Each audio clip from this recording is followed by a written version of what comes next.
नमो सिद्धानम ओम नमो सिद्धाणम ओम नमो आयर्याणम ओम नमो आयर्याणम ओम नमो वच्छायाणम ओम नमो वच्छायाणम ओम नमो लोय सव्वसाउनम ओम नमो लोय सव्वसाउणम। बोले एक कजारा श्री पार्श्वनाथ भगवान की जय। एक कजारा श्री महावीर भगवान की जय। परम पूजाचार्य श्री कुंद कुंद भगवान की जय। परम पूजाचार्य गुरुवर श्री विराग सागरजी गुरुदेव की जय। अहिंसामयी जैन धर्म की जय। बोले परम पूज्य चरणाचार्य भगवान गुरुवर श्री विनम्र सागर जी गुरुदेव की।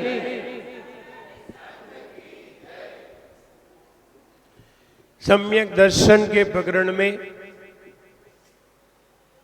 आचार्य कुंद कुंद भगवान ने सांप, व्यसन, सात, भय इनसे रहित सम्यक दृष्टि को बताया और भी बताया पंच गुरु का भक्त हो। भक्त की परिभाषा बड़ी विचित्र है। और फिर बताया 8 गुणों से संपन्न हो और 8 दोष से रहित हो। अभी मद नहीं बताइए, मद बाद में बताएंगे।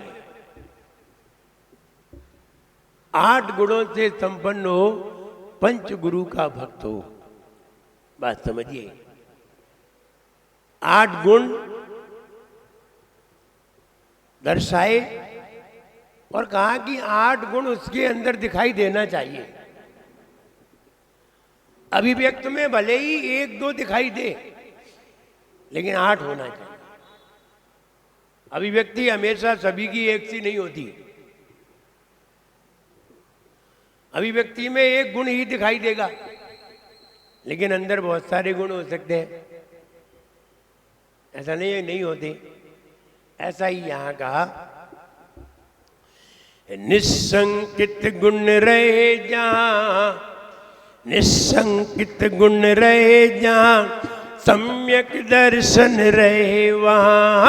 निस्संकित गुण रहे जहां, सम्यक दर्शन रहे वहां। कहते हैं गुरुदेव यहाँ, कहते हैं गुरुदेव यहाँ, कहते हैं गुरुदेव यहाँ, कहते हैं गुरुदेव यहाँ। 8 अंग गुणकारी है जिनकी महिमा न्यारी है।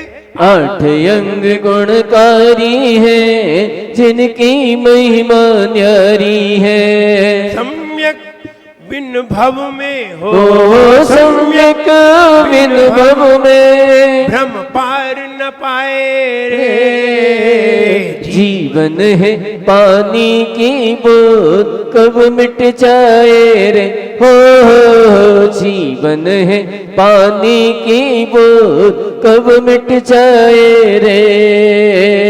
निस्संकित गुण रहे जहाँ, सम्यक दर्शन रहे वहाँ। निस्संकित गुण रहे जहाँ, सम्यक दर्शन रहे वहाँ। कहते हैं जिन देव यहाँ, कहते हैं गुरुदेव यहाँ, कहते हैं जिन देव यहाँ, कहते हैं गुरुदेव यहाँ। निस्संकित अंग सबसे पहले होना चाहिए। और 8 अंगों में शेष 7 अंग हमारे अंदर नजर आ जाए ना आए, निस्संकित अंग पहले होना चाहिए। सबसे खतरनाक अंग यही है, बाकी तो सब अपने आप आ जाएंगे। ये वाला अंग आना चाहिए। देखो सब्जी में मिर्ची डाल लो, घी भी डाल लो, धनिया भी डाल दो, सब डाल लो, अगर नमक ना हो तो कोई भी मजेदार नहीं है, और अगर नमक है तो फिर सारी चीजें अच्छी हैं। ऐसे ही आठों अंगों में सबसे पहले निशंकित अंग है। हम सभी ने ये परिभाषा पढ़ी है, जिन्हें वच में शंका न डाल, यही पढ़ी है। अच्छा ये बताओ, इतने लोग बैठे, जिनेंद्र भगवान के वचनों में शंका है? जल्दी बोलो। नहीं है। आप समय दृष्टि हो?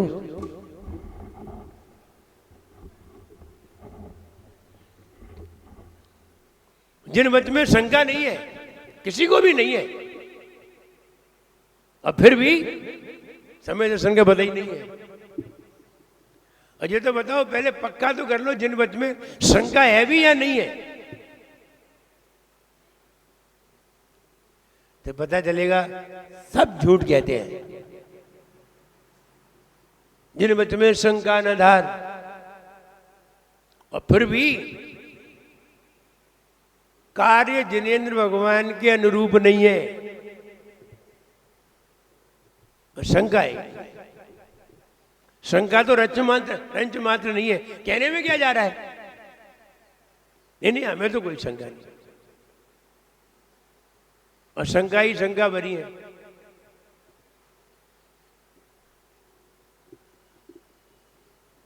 तो कहना तो बहुत सरल है कि शंका कैसे दूर होती है। ऐसा नहीं है जिनेंद्र भगवान के वचन सुन लिए तो हमें कोई शंका नहीं है। यानी कितने कितने लोगों के वचन सुनते हैं और फिर भी मन में शंकाएं भरी रहती हैं, बिल्कुल रहती हैं। फिर भी शंकाओं से हम भरे हुए हैं। शंकाएं दूर क्या जिनेंद्र भगवान के वचन पढ़ने से होती है? नहीं, सुनने से होती है। सुना भी है और पढ़ा भी है, फिर भी शंका दूर नहीं हुई। फिर भी न जाने कितनी शंकाएं भरी हुई हैं। ना अभी हम तत्व का निर्णय कर पाए, ना जीव तत्व का निर्णय कर पाए, ना अन्य तत्वों का निर्णय कर पाए, और कह रहे हैं कि हमें कोई शंका नहीं है। ध्यान रहे, जिनेंद्र भगवान के वचनों को पढ़ने से कोई शंका दूर नहीं होती।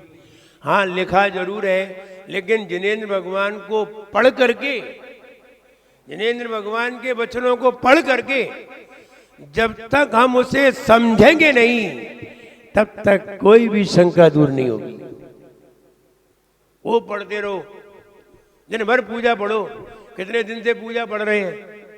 रोज पढ़ रहे हैं। और निसंकेत अंग आने पर ही सम्यक दर्शन हो जाएगा। एक गुण तो आ जाए, वो सबरे ले आएगा। एक गुण ही सबको ले आता है। तीन गुण अनंत गुणों को ले आते हैं। सम्यक दर्शन, ज्ञान, चारित्र, तीन ही तो लेना है। तीन गुण में इतनी ताकत है कि वो अनंत गुणों को खींच लेते हैं। एक निसंकेत अंग में इतनी ताकत है कि वो सातों अंगों को खींच लेंगे, सातों गुणों को खींच लेंगे। लेकिन निसंकेत अंग पैदा कैसे होगा, वो जानिए। जब हमें स्याद्वाद और अनेकांत का ज्ञान होगा, तब निसंकेत अंग होगा। स्याद्वाद और अनेकांत, ये दोनों का ज्ञान होना जरूरी है। ये दोनों का ज्ञान जब तक नहीं होगा, तब तक आपको भगवान महावीर की वाणी समझ में नहीं आ सकती। कितनी भी पढ़ो, नहीं आएगी समझ में। और जैसे ही अनेकांत का ज्ञान होगा, जैसे ही अनेकांत धर्म है, स्याद्वाद पद्धति है, स्याद्वाद मेथड है, तरीका है, और अनेकांत जो सिद्ध होगा वो अनेकांत है। अनेकांत धर्म है। अनेकांत का अर्थ ही समझ लीजिए, अनेक अंत। जिसके अनेक अंत है, उसका नाम अनेकांत है। कितना सरल है। अनेक अंत कैसे हो सकते हैं? क्या हर चीज के अनेक अंत हैं? हाँ, हर चीज के अनेक अंत हैं। आप पानी ले लीजिए, हम पानी के अनेक अंत बना सकते हैं, अनेक। पानी का अंत वाष्प भी है। पानी का अंत हो गया, खत्म। पानी का अंत खून भी है, उसी पानी से शरीर में खून बनता है। पानी का अंत है, हमने पानी पिया, खून बन गया, खत्म। पानी का अंत यूरिन भी है। पानी का अंत चाय भी है। पानी का अंत पेड़ों में जाना भी है। पानी के अनेक अंत हैं। पानी का अंत आइस भी है। पानी के कितने अंत हैं, आप गिनती नहीं कर सकते। पानी का कितनी तरीके से प्रयोग किया जा सकता है। पानी एक है और पानी के अंत अनेक हैं। जो पानी के अनेक अंत को जानता है वो अनेकांत जानता है। कितना सरल है अनेकांत की परिभाषा। जीव एक है, जीव एक है, लेकिन जीव के अंत अनेक हैं। जीव मच्छर बन के भी मरता है, कीड़ा बन के भी मरता है, इंसान बन के भी मरता है, जानवर बन के भी मरता है, देव बन के भी मरता है। 84 लाख पर्यायों में जा जा करके मरता है। जीव कितने हैं? एक। और हमारी पर्याय कितनी है? अनेक। सारी पर्यायों को जानना ही अनेकांत है। और जिस तरीके से जानोगे उस तरीके को स्यादवाद कहते हैं। जब आप मनुष्य हो स्याद हस्ती, जब आप मनुष्य हो तब आप नारकी नहीं हो। नास्ती नारकी, नास्ती नारकी, नारकी नहीं हो। हस्ती मनुष्य, आप मनुष्य हो। एक हो तो एक नहीं हो। और ये पर्याय उसी में से निकल रही है।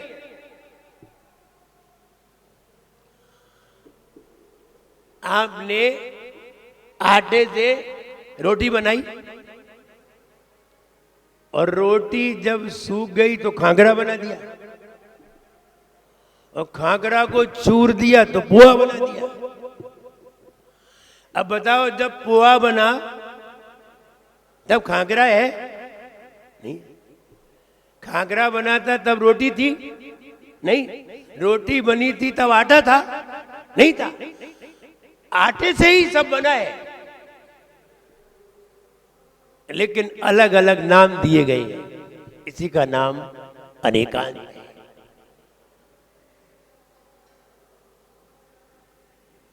अनेकांत वाला कभी लड़ नहीं सकता।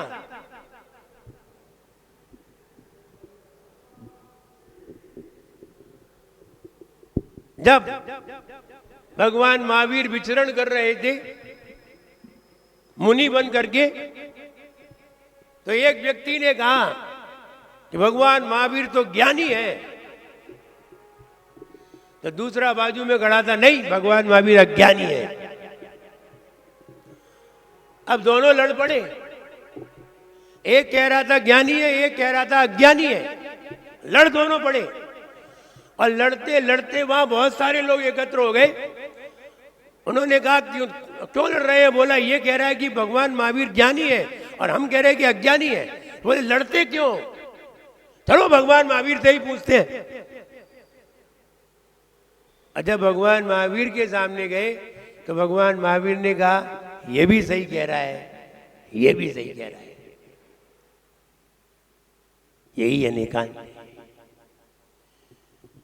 हम वस्तु को, कुछ वस्तु को जानते हैं इसलिए ज्ञानी है, लेकिन सारी वस्तुओं को नहीं जानते इसलिए अज्ञानी है। उन्होंने भी सिद्ध कर दिया। और वो झगड़ रहे थे दोनों। जैसे कि कभी कभी भगवान का अभिषेक हो और अभिषेक हो तो पहले कलश करने के लिए लोग झगड़ते हैं। वे कहते हैं हम, वो पहले उठा लेते, वो पहले उठाते हैं। तो भगवान तो विराजमान नहीं कर पाए, कलश उनने पहले ही उठा लिया। भगवान विराजमान नहीं हुए अभी, भगवान तो लेकर के आ रहे हैं, तो कलश पहले ही उठा के बैठ गए, हम करेंगे पहले आपसे। और कभी कभी झगड़ जाते हैं। एक बार अभिषेक हो रहा था, वो अभिषेक करते हुए ही झगड़ गए। सामने कहा कलेश न करो, कलश करो। तुम यहां कलश करने के लिए आए हो, कलेश करने के लिए नहीं आए। तो उन्हें समझाया भगवान के सामने तो किसी को डर लगता ही नहीं है। वो तो महाराज के सामने डर लग जाता है, भगवान के सामने तो ताल ठोक देते हैं। आओ, भगवान कहाँ लगते हैं? वो तो महाराज खड़े थे इसलिए वो दोनों चुप हो गए। फिर भी उन्होंने इतना कह ही लिया, बाहर निकलो फिर बताएंगे। कहने का मतलब ये है अनेकांत जिसके अंदर होगा वो कभी झगड़ेगा नहीं, और जहां झगड़ा नहीं है धर्म वही है। और जहां तू मैं है, जहां झगड़ा है मैं कह रहा हूं वो सही है, बस यही झगड़ा है। यही एकांत है। और एकांतवादी तो कितने प्रसिद्ध हैं। एकांतवादी है, एक बात कोई एक ही अंत मान रहे हैं, पानी का अंत एक ही है, पानी चाय ही बनता है और कुछ नहीं बनता। पानी सिर्फ चाय बनता है, एकांत। अब एकांत मान लिया है, वहां अनेकांत कैसे आएगा? और जिसने अनेकांत की सिद्धि नहीं कर पाई वो व्यक्ति ये कभी ना सोचे कि शास्त्र को पढ़ करके हम निशंकित हैं। वो कभी सोचे ही नहीं, क्योंकि शास्त्र को पढ़ करके केवल बात से ही निशंकित नहीं होना है, अपने आत्मा के स्वरूप में भी निशंकित होना है। और ये स्वरूप तभी समझ में आएगा जब तुम्हारे अंदर निशंकित अंग हो। और निशंकित अंग तभी आएगा जब तुमने अपने आप को अनेकांत से जाना होगा। जानने की पद्धति को क्या कहते हैं? स्याद्वाद। ये भगवान महावीर के ही सिद्धांत में है दो चीजें, एक अनेकांत और एक स्याद्वाद। और ये समझ में जब आ जाए तो निश्चित मानना आप सम्यक्त के योग्य हो सकते हैं। एक बार आचार्य विद्यासागर महाराज ने एक बात कही थी, जैन नहीं जैनी बनो। क्या कही थी? जैन नहीं जैनी बनो। अब उस शब्द में ही बात छिपी हुई थी। उसमें लिखा था कि जैन नहीं जैनी बनो। इसका मतलब यह है जो जैन है वे एकांतवादी है, जो जैनी है वे अनेकांतवादी है। और ये बात सिद्ध किया था। उन्होंने कहा था जैन की स्पेलिंग बताइए, जैन की स्पेलिंग बताइए। JAIN। जैनी की बताइए, JAINI। तो आचार्य महाराज ने कहा था, मैंने उस दिन प्रवचन सुना था, शायद सोनागिर का प्रवचन है 1988 का। उन्होंने कहा था JAIN, इसमें एक ही आई है, आई माने आंख। और JAINI इसमें दो आई है। और जिसके पास केवल निश्चय की आंख है, व्यवहार की आंख नहीं है, वे जैन है। और जिनके पास व्यवहार और निश्चय दोनों की आंखें हैं वो जैनी है। ये बात है। हमने इसे दूसरे ढंग से लिखा, Jain can not burn but Jaini. Jain can not burn, Jain कभी भी नहीं जल सकता। जैन कभी भी उसका दीपक नहीं जल सकता। Jain can not burn but Jaini, Jaini जल सकता है, क्योंकि जैनी के पास दोनों आंखें, उसका ज्ञान का दीपक जल सकता है। Jain can not burn but Jaini. और उन्होंने कहा था कि जैन और जैनी में यही अंतर है, दोनों आंख होना जरूरी है। दोनों आंख होंगी तो व्यवहार और निश्चय दोनों समझ में आएगा। दोनों आंख होंगी तो अनेकांत और स्याद्वाद दोनों समझ में आएंगे। और अगर दोनों आंख नहीं होंगी तो यही कहते रहोगे पंचम काल में मुनि होते ही झंझट खत्म। ना हमें चौका लगाना पड़ेगा, ना हमें नमोस्तु करना पड़ेगी, ना हमें महाराज के पास जाना पड़ेगा, ना हमें भैया वृत्ति करना पड़ेगी, सबसे मुक्त हो गए। और ऐसे लोग ना ही कभी दान कर पाएंगे, कभी भी नहीं कर पाएंगे।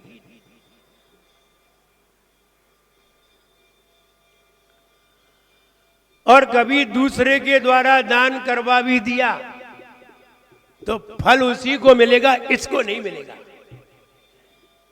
ध्यान रहे, दान हमेशा अपने हाथ से ही करे, दूसरे से ना करे, वरना क्या होगा वो भी समझ लीजिए। व्यक्ति बहुत धन वाला था, बहुत काम लगे थे, बहुत बिजी था, घर में चौका लगाया, बड़ा स्कूल था, स्कूल में जितने भी टीचर शिक्षिकाएं जितने भी थी जैन सबको बुला लिया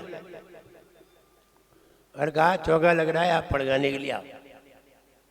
बेचारे स्कूल में थे, वो स्कूल के मालिक थे, सब आ गए।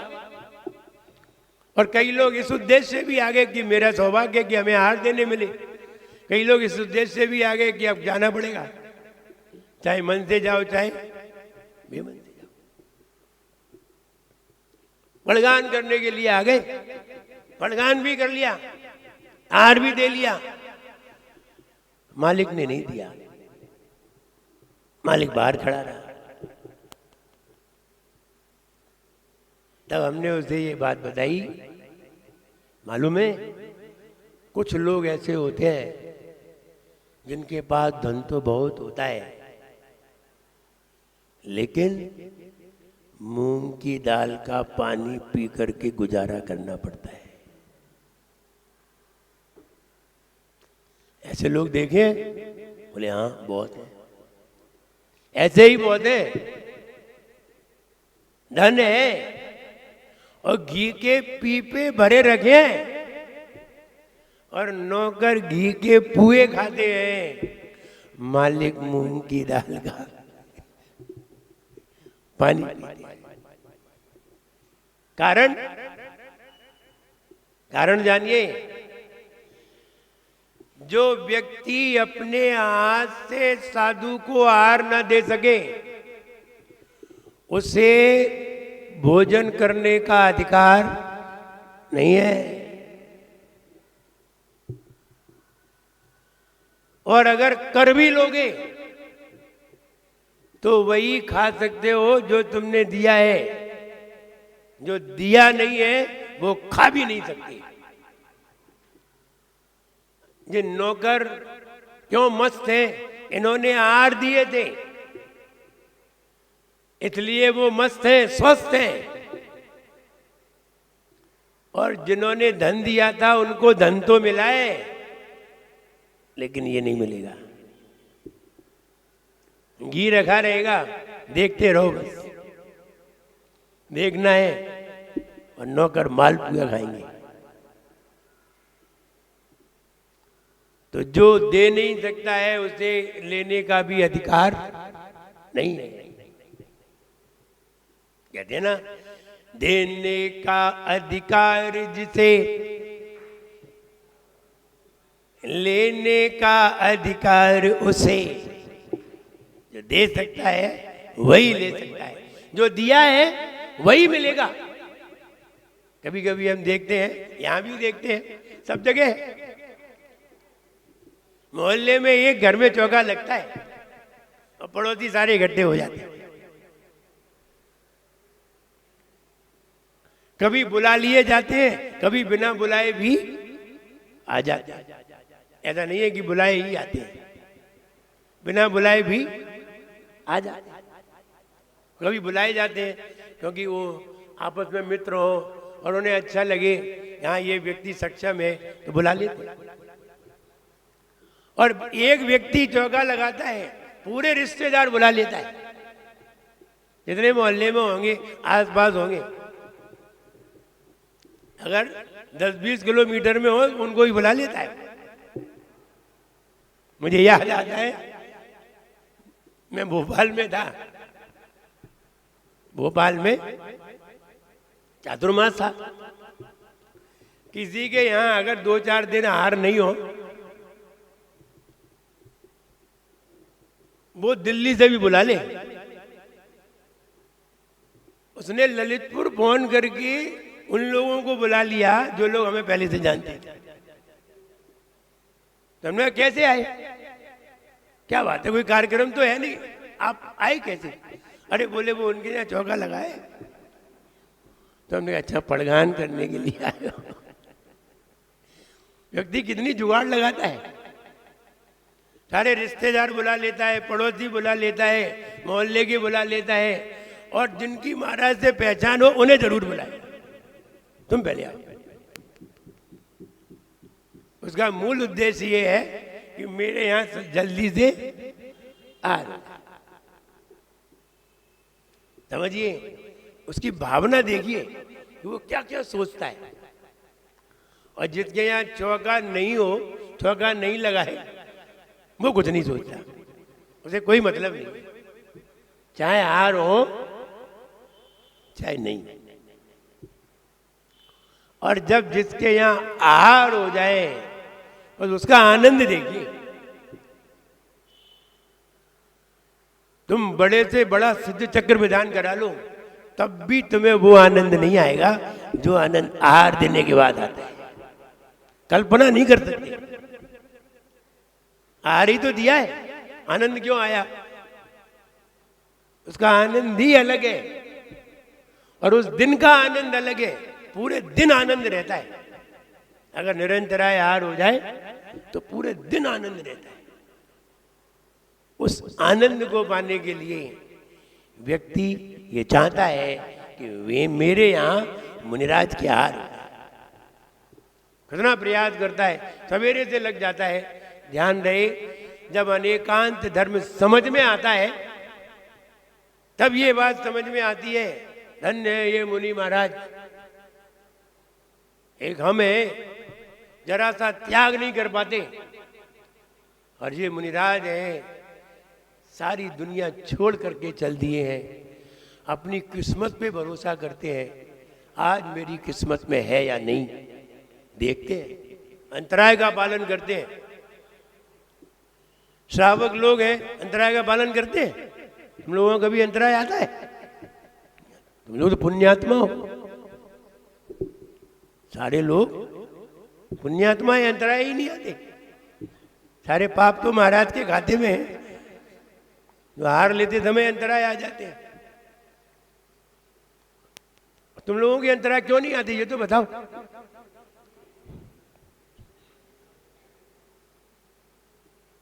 बोले आप अंतराय पालते हो, हम अंतराय टालते हैं, हम अंतराय ही बाहर कर देते हैं। जब एक चातुर्मास में एक जगह हार हुए तो छोटे छोटे बच्चे हैं, वो जान जाते हैं कि महाराज का अंतराय क्यों हुआ, कैसे अंतराय आ गया। तो वो छोटी सी बच्ची थी, 4 साल की होगी, वो भोजन करती है, कहीं कहीं किसी में बाल आ जाए, मम्मी देखो दाल में अंतराय आ गया। त्याग नहीं करती थी, वो देखो अंतराय आ गया, बाल आ गया, अंतराय आ गया। और श्रावक का तो अंतराय आता ही नहीं है, क्योंकि हम सब पुण्यात्मा जीव हैं। नहीं, ऐसा नहीं है, आप अपनी किस्मत की परख नहीं करते। हमारा लोग अपनी किस्मत की परख करते हैं, देखते हैं आज मेरी किस्मत में कोई विघ्न है या नहीं है, वो देखते हैं। और विघ्न आने पर वो वीरता का दृश्य सामने ला देते हैं, वीरता दिखाते हैं। ये नहीं है कि अंतराय आ जाए फिर भी हम खाते रहे, नहीं, फिर पानी भी नहीं पिए।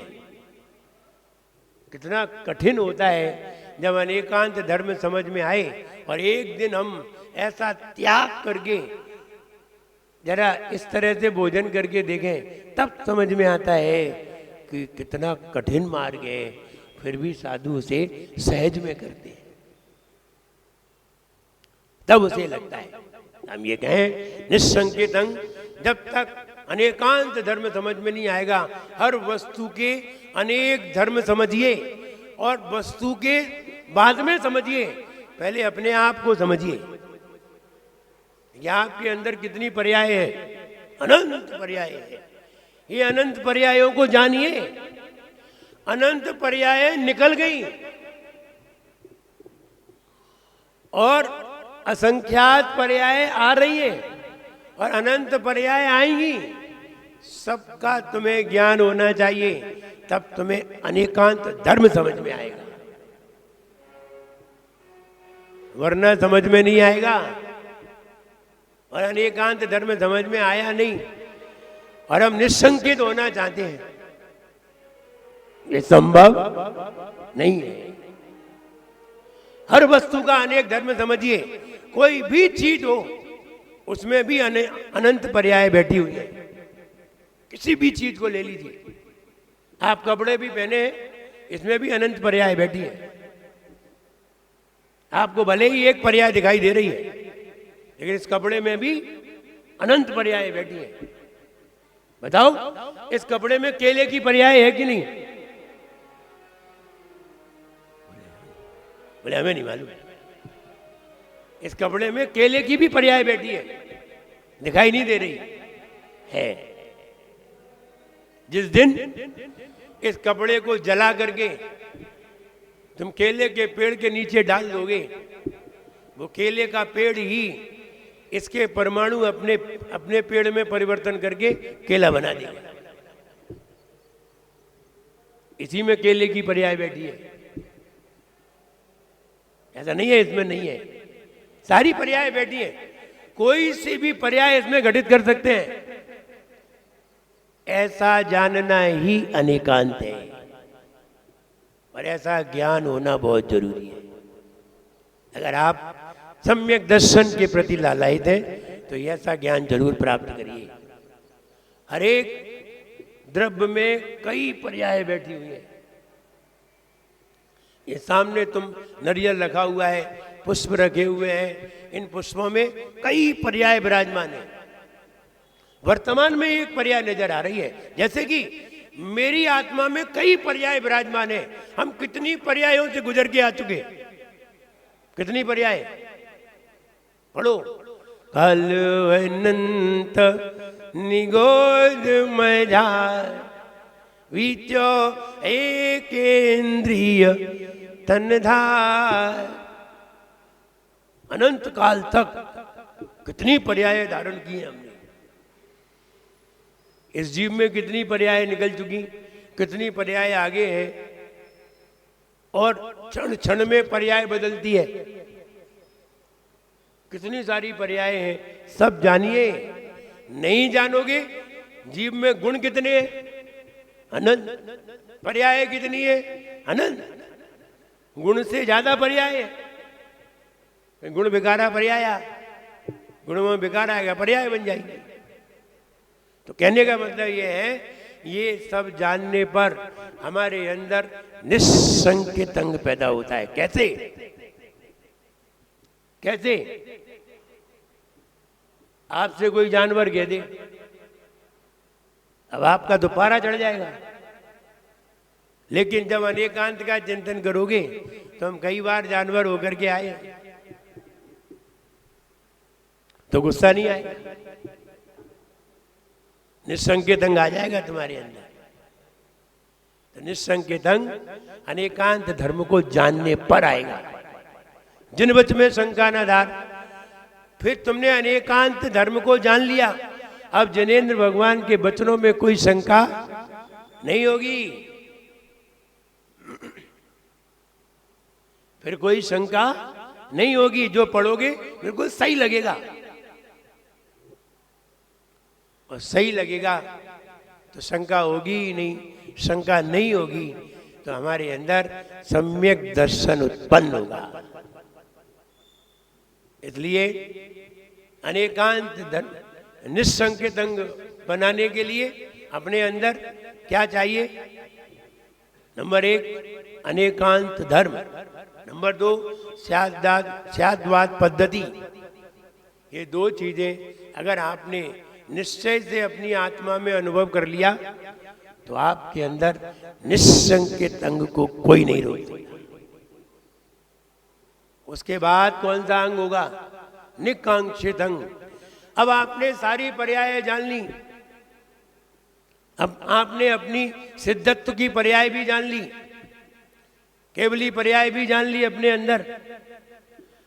और जिसने अनंत गुण की पर्याय अपने अंदर जान ली है वो व्यक्ति संसार की चीजों की इच्छा नहीं करता, कभी नहीं करता। क्या करेंगे मकान बना करके?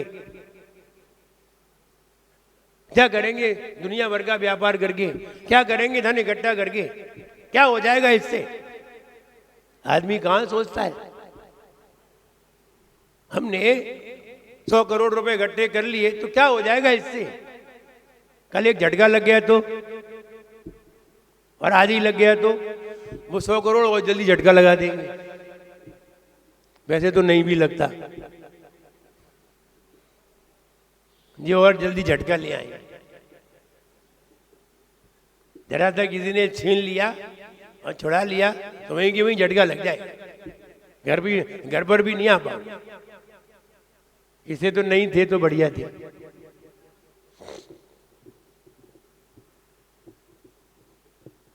कभी सुनने में आता है कि किसानों को झटका लगता है,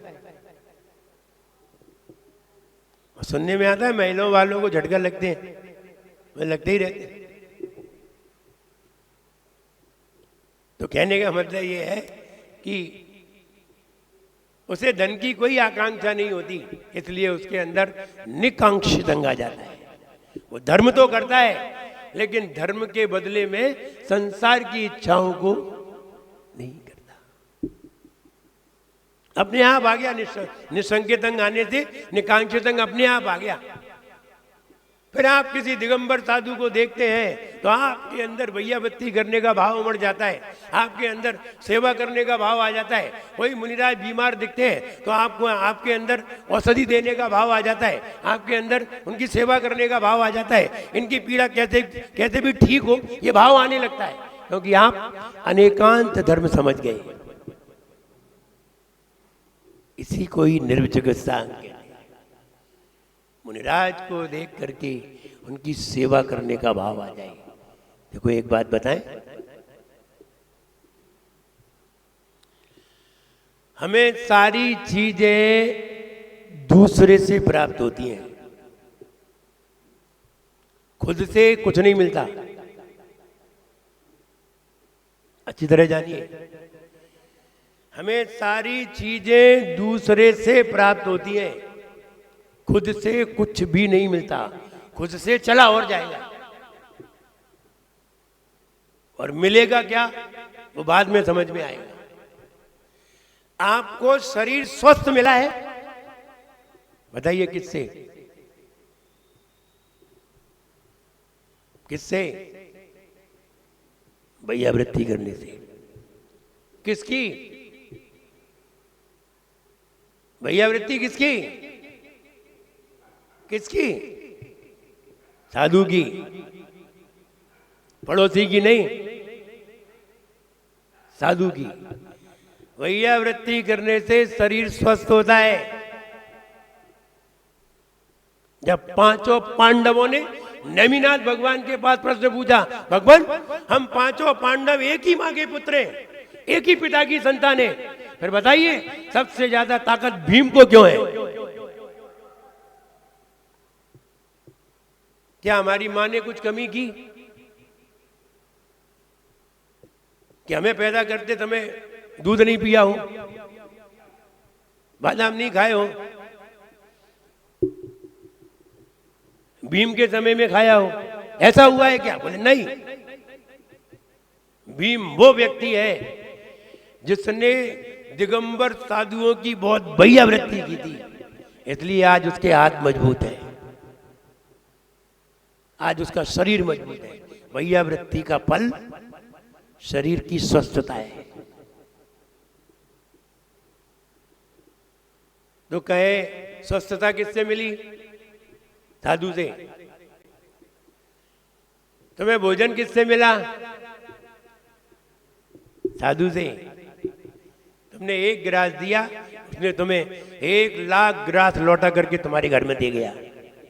तुमने एक दिया, उसने तुम्हें 1,00,000 दे दिए। किससे मिले?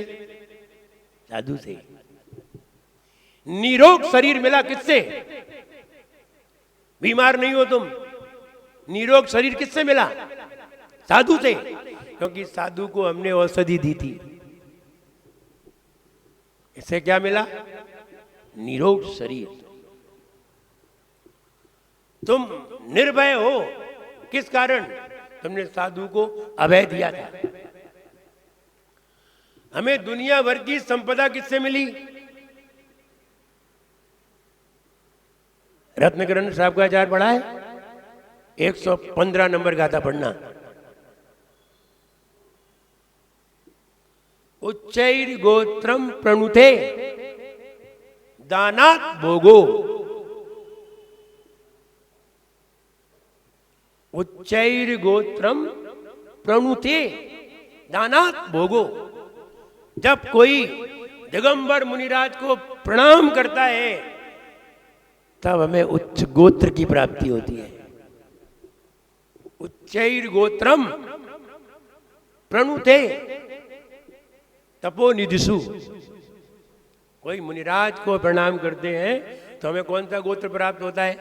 उच्च गोत्र प्राप्त होता है, यानी जैन कुल प्राप्त होता है, तीर्थंकर का कुल प्राप्त होता है।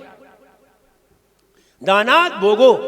और जितने तुम्हें भोग सामग्री मिली है, खाना पीना, आराम ऐश आराम, एसी, कूलर, पंखे, सोना, बिस्तर, ये सब क्या है? भोग। ये किससे मिले? दानात। दान किसे दिया? दान किसे दिया? पंडित जी को। भगवान को। भगवान दान देते हैं, लेते नहीं है। पढ़ो। ज्ञान दर्शन दान लाभ भोगो भोग वीर्याणि च। भगवान दान देते हैं, लेते नहीं। इसलिए हम ये कहना चाहते हैं कि जो कुछ भी मिला है किससे मिला? साधु से। दूसरे सारी चीजें तुम्हें साधु से मिली हैं। तुम्हें संतान मिली किससे? कहो हमारी योग्यता से नहीं, साधु के आशीर्वाद से। जब संतान नहीं होती तब कहां जाते हैं? साधु के पास, उसके आशीर्वाद से। आचार्य का कथन है ये कथन है कि अगर किसी के यहां संतान नहीं है और संतान की वो चाह रखता है, साधु की सेवा करे। और अगर साधु का अपमान किया तो उसका भी रिजल्ट सुन लीजिए। अगर साधु का अपमान कर दिया, गाली दे दी, बुरा भला सोच लिया, बुरा कह दिया, ऐसा व्यक्ति नपुंसक होता है।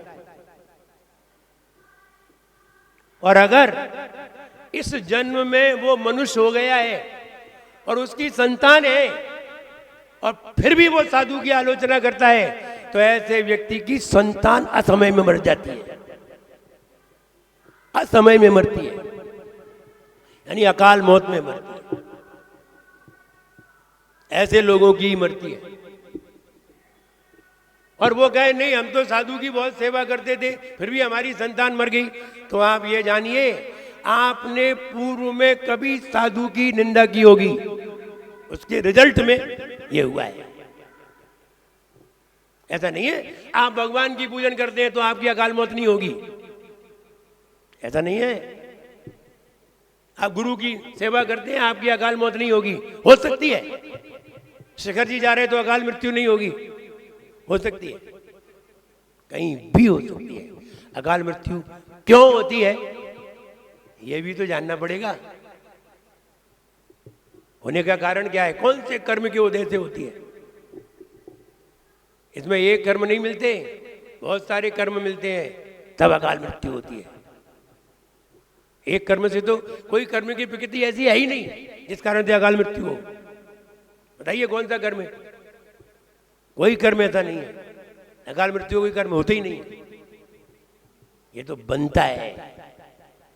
जैसे कि गुलाबी रंग कभी नहीं होता, गुलाबी रंग बनाया जाता है। सफेद में लाल मिला दो, गुलाबी बन जाएगा। ओरिजिनल नहीं होता, ओरिजिनल तो लाल है, हरा है, काला है, ये ओरिजिनल है। बाकी जितने भी बने हैं ये सब बनाए हुए। ऐसे ही अकाल मृत्यु का कोई कर्म नहीं है, कोई प्रकृति के उदय से अकाल मृत्यु नहीं होती। जब 2-3 प्रकृति मिलेंगी तब होगा, तब होगी अकाल। और एक मिली तो नहीं होगी, और 2 मिली तो हो जाएगी। इसलिए सब जानना पड़ेगा। तो हम ये कहना चाहते हैं कि हमें जो कुछ भी मिला है वो सब किससे मिला है, दूसरों से मिला है, और दूसरों में भी साधुओं से मिला है। पड़ोसी से उतना नहीं मिलता। पड़ोसी से मिलने वाले कोई अमीर नहीं होते। आप पड़ोसी को एक दिन चाय पिला दो, बढ़िया, पड़ोसी दूसरे दिन तुम्हें क्या पिलाएगा, वो भी एक चाय पिला देगा। तो एक चाय के बदले में एक ही चाय मिलेगी। ये तो महाराज हैं जो एक गिलास दूध में एक टैंक भेज देते हैं। देते तो एक गिलास, वो एक टैंक भेज देते पूरा भरा हुआ। ये तो महाराज हैं। और क्यों भेज देते हैं, खैर वो भी समझ में आ जाएगा धीरे धीरे। आप तो ये समझिए कि हमें जो कुछ भी प्राप्त हुआ है वो सब गुरु की कृपा है। इसलिए जब भी तुम 10 मंजिल का मकान बनवा लीजिए, बढ़िया से बढ़िया कार ले आइए, बढ़िया से बढ़िया व्यापार करिए, जब महाराज ये पूछते हैं ये मकान किसका है, फिर क्या बोलते हैं, आपकी कृपा है बोलते। कार लेके आए 1 करोड़ की, पूजा ये कार किसकी, बोले आपकी कृपा है। आगे ना, और सही कह रहे हो, अकड़ में कुछ भी कह जाओ लोगों के सामने, लेकिन महाराज के सामने तो सही ही बोलना पड़ता है। और कभी कभी बच्चे की भी पूछते हैं तो कहने लगते, क्या कहने लगते हैं, भाई बच्चा किसका है, क्या क्या, क्या कहने लगते हैं, बोले आपका ही है। मतलब ये है आपकी ही कृपा से प्राप्त हुआ है, समझ लीजिए। ये कथन गलत नहीं है, ये सारे कथन सही है, तुम्हारी समझ सही नहीं है, सही समझ लो। इसलिए अनेकांत धर्म अगर समझ लिया और स्यादबाद पद्धति समझ ली तो सब समझ में आ जाएगा। निर्विचिकित्सा गुण तुम्हारे अंदर आ जाएगा।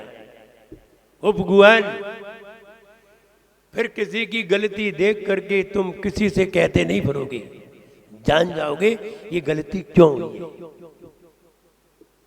समझ में आ जाएगी। आलोचना नहीं करोगे, किसी साधु की तुम्हारे मुंह पे आलोचना नहीं आएगी, निंदा नहीं आएगी, क्योंकि तुम जानते हो कोई साधु बनता है तो गलती करने के लिए नहीं बनता, साधना करने के लिए बनता है, लेकिन उसकी कमजोरी से उसकी गलतियां हो जाती हैं, जान जाओगे सब। क्योंकि अब तुम्हारे अंदर सम्यक दर्शन का बीज आ गया, चिल्लाते नहीं भरोगे। उपगुआन, स्थितिकरण, अगर कोई गिरता हुआ दिखेगा तो उठाओगे, क्योंकि धर्म से तुम्हें लगाव हो गया है। उपगुआन, स्थितिकरण, प्रभावना और वात्सल्य। तुम हमेशा चाहोगे कि धर्म की प्रभावना हो, धर्म का प्रकाश हो, और धर्मी से तुम्हें इतना प्रेम होगा कि उसको देख करके तुम घर द्वार छोड़ करके उसके साथ दौड़ पड़ो। ये सम्यक दर्शन के अंग निशंकित अंग के आने पर आएंगे। इसलिए ये 8 अंग जिसमें हो वो व्यक्ति सम्यक दृष्टि होता है। इसलिए इस लाइन में ये कहा गया, निशंकित गुण रहे जहां, सम्यक दर्शन रहे वहां। निशंकित गुण रहे जहां, सम्यक दर्शन रहे वहां। कहते हैं गुरुदेव यहाँ, कहते हैं गुरुदेव यहाँ, कहते हैं गुरुदेव वहाँ, कहते हैं गुरुदेव यहाँ। 8 गुण 8 अंग गुणकारी है, जिनकी महिमा प्यारी है। 8 अंग गुणकारी है, जिनकी महिमा न्यारी है। सम्यक बिन भव में हो, सम्यक बिन भव में, ब्रह्म पार न पाए रे। जीवन है पानी की बूंद, कब मिट जाए रे। हो जीवन है पानी की बूंद, कब मिट जाए रे। अभी भी आदमी न जाने किस पर अकड़ता है। नाम दिया दूसरों ने, शरीर दिया दूसरों ने, सब कुछ दूसरों से हमें प्राप्त होता है। तुम्हारा कुछ है ही क्या? कुछ नहीं है। सब कुछ दूसरों की चीज हम रखे हुए हैं। कपड़े पहने हैं तो दूसरों की, सब चीज दूसरों की है। पता नहीं काहे में अकड़ रहा है आदमी। इसलिए आदमी को सरल होना चाहिए, अपना तो कुछ है ही नहीं, और फिर भी हम अकड़ दिखा रहे हैं दूसरों पे। तो दूसरे हमारी सारी चीजें छीन लेंगे तो मेरे पास क्या रह जाएगा? लेकिन आदमी कहाँ समझता है, फिर भी आदमी अकड़ दिखाता है। अकड़ में सम्यक दर्शन नहीं है। अनेकांत धर्म में प्राप्त हो, ऐसी सब भावना करिए। यही आचार्य कुंद कुंद भगवान ने कहा है। मेरा सबके लिए खूब आशीर्वाद है, सब लोग खुश रहें, प्रसन्न रहें। जय बोलिए परम पूज्य आचार्य गुरुवर श्री विराग सागर जी गुरुदेव की। बोले परम पूज्य चरणाचार्य भगवान गुरुवर श्री विनम्र सागर जी गुरुदेव की।